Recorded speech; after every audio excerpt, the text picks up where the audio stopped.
I'm going to talk about oral thrush, which is like a candida type yeast white tongue situation, and a high carb diet. Now normally candida, which is like this fungus yeast structure, lives inside your body and it doesn't bother you unless you take an antibiotic and kill off all the bacteria that are keeping this candida in check. And when you do that, you throw things out of balance, then you get an overgrowth of this yeast, and that's when you get candida.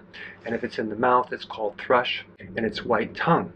But what's very interesting, you can also develop this by consuming a lot of sugar, because guess what it eats? Sugar. It ferments sugar, all types of sugar, milk sugar, table sugar, fructose, even things that turn into sugar pretty quick, like refined grains and starches. So any carbohydrate that you can ferment can turn this somewhat neutral candida into an unfriendly version of candida. And when it becomes unfriendly, they call it candidiasis. And it can live in the vaginal area, the skin, the throat, the mouth, and that's called thrush. It can grow in your esophagus. It can live in your GI tract. People that are at risk for getting this oral thrush are people that take steroids, people that are under a lot of stress, because stress inhibits the immune system. If someone has HIV, they're going to be at risk. If someone's taking birth control pills or estrogen, they can be at risk because too much estrogen can actually cause this situation as well. And of course, if you're diabetic, because all this extra sugar is going to feed this yeast-like candida structure.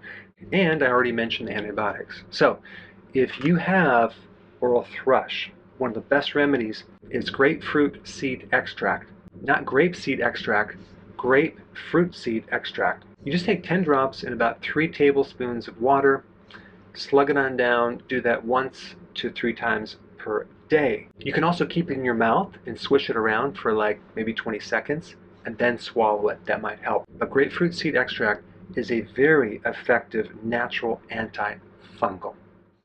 Recently, I stumbled on something very fascinating relating to candida, and I want to share this with you.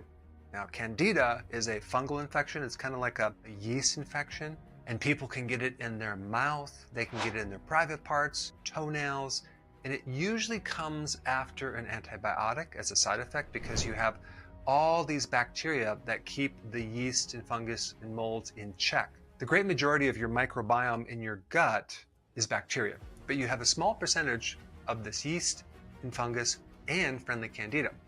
So everything is in balance. But when you wipe out a lot of your bacteria, you create more space for this candida to grow and become a bit pathogenic. So you get itchiness, burning, fatigue, and various symptoms from that. You can even get cracks in the corner of your mouth. About 20% of the time, that's candida.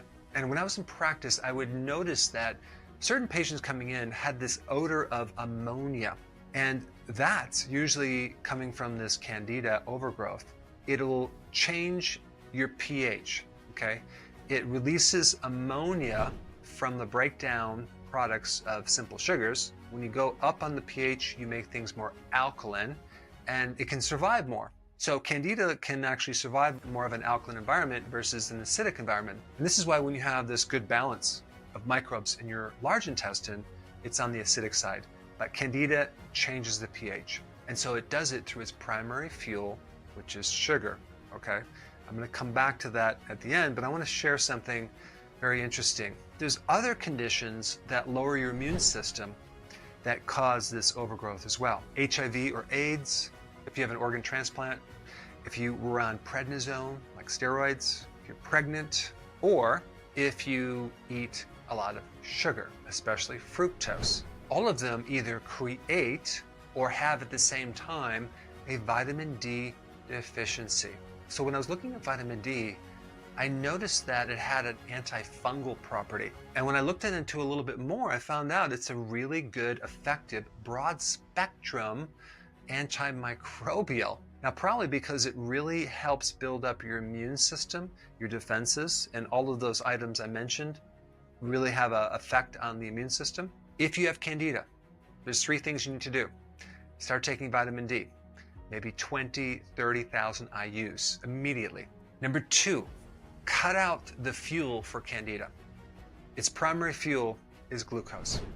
If you stop eating sugar right now, go on keto, you can starve it to death. And 3, start consuming probiotic foods like a little sauerkraut, kimchi, fermented pickles, or maybe a little non-sweetened kefir. So I just wanted to keep this video real simple, short, to the point. Great remedy to help someone if they're struggling with Candida. And if you're not signed up on my private email on my website, drberg.com, I give away a lot of content that's not on YouTube. If you want to check it out, I put a link down below in the description. I will see you on the other side.